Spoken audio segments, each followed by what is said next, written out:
So it's that time of year to ask, did I achieve my 2024 goals? Yes or no? Or maybe. I added a maybe category because some of them are a little questionable. I did do them, but if I were looking at the quality, would I really say it was a yes?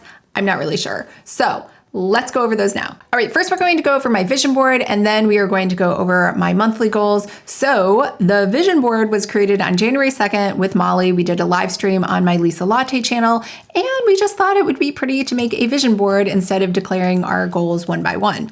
So the first thing we said was the writing retreat, and yes, that did happen. So check that off. The second thing is novels. And I said maybe because I just wrote Write More, which is very ambiguous. And technically I did finish a book last year. So yeah, but I thought, if I'm being totally honest, I thought I was going to write at least 3, if not 10 books, right? So yes, I got it done. The other goal is eat more fruit. I did eat a piece of fruit every single day before I worked out.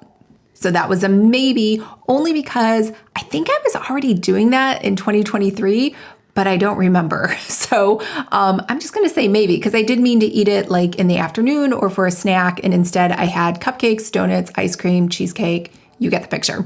The other thing is I wanted to lift more weights because at that time I had, to be honest, I keep gaining and losing the same exact 10 pounds every year without fail. And so in January, when I did the live stream, I just lost 10 pounds. I felt great. But the problem was I wasn't lifting a lot of weights, and I was like, I'm kind of skinny fat. I should definitely lift more weights. So I stopped running, and I did lift weights, but I went from running either 55 minutes or 75 minutes in a class where you can't quit and you just keep going, to lifting weights on my own where I could quit whenever I felt like, which sometimes was after 10 minutes. Sometimes I did do the full 30 minutes, and sometimes I did 20 minutes. So that's why I say, yeah, I 100% went to the gym every single day unless I was sick. So that's why I'm saying it's a maybe. So there's that. Debt-free, no. In fact, I increased my debt. So that was a definite fail. The other one was I thought I would do more drawing and become this amazing illustrator.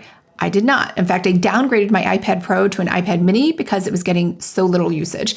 And then because I don't know if anyone else does this, but because 2023, I had also, and I don't remember, but because I haven't, this is the first year ever I've done a goals recap.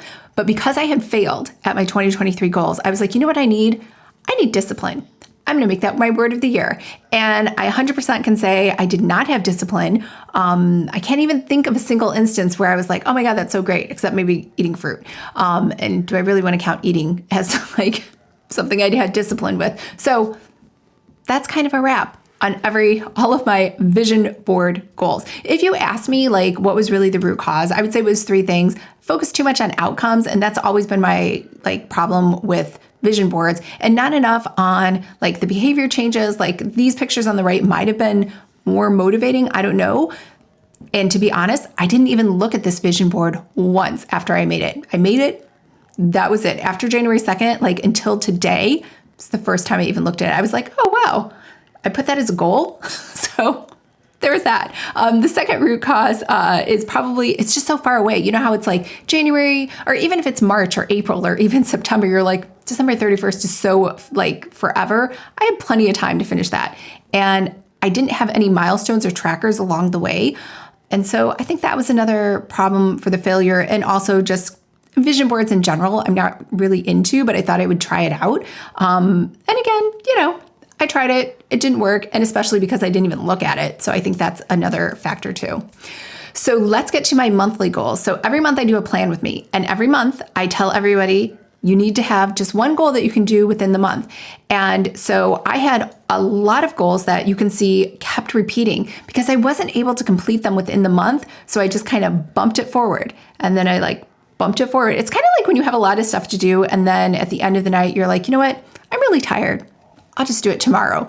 And so basically this is what happened on a monthly basis.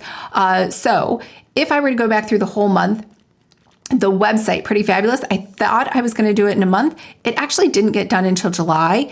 And then even then, most of it I had to outsource. So there's that. And then I also switched backwards to Podia.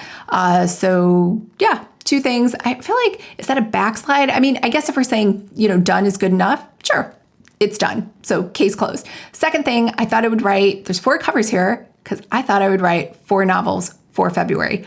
I wrote 0.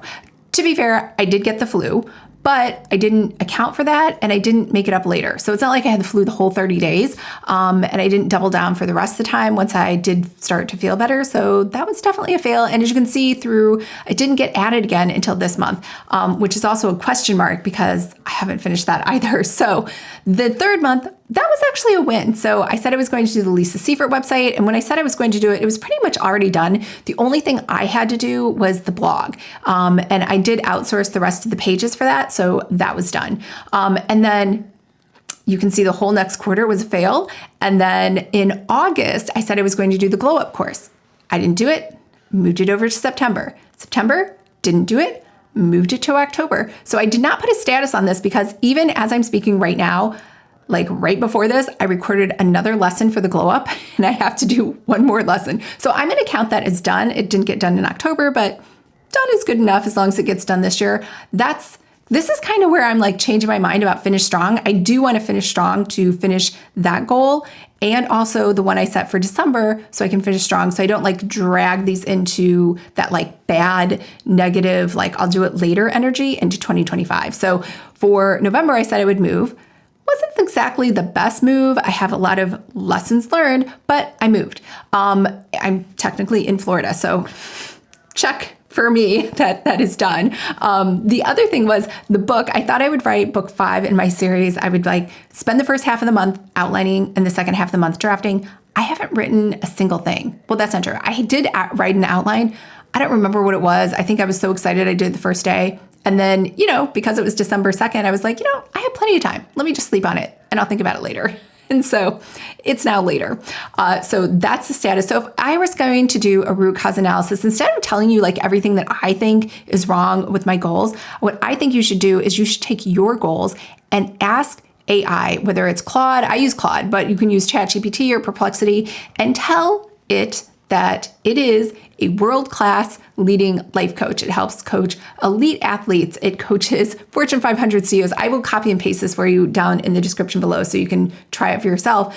You'll write in what you failed at, and then you will ask ChatGPT to like do a back and forth psychoanalysis to help you determine what you shouldn't do for the next year or what processes or systems or structures you need in place to make sure you succeed. So once you do this, whether you are in ChatGPT, all of them, if you looked at my privacy video, they all have what's called a project, which is basically just a folder, which is the same word that Canva uses, I think. Projects, and then they have folders, but either way, it's a way for you to group all the chats together. So what I would do is start this chat with AI, leave it there, put it into a project so then you can just start the thread up again. And then for the whole year, you don't have to like re-explain to it, hey, you're a world-class life coach and here are my goals and why I failed it. So you can just go back and refer to those all the time, every month, each project, whatever it is.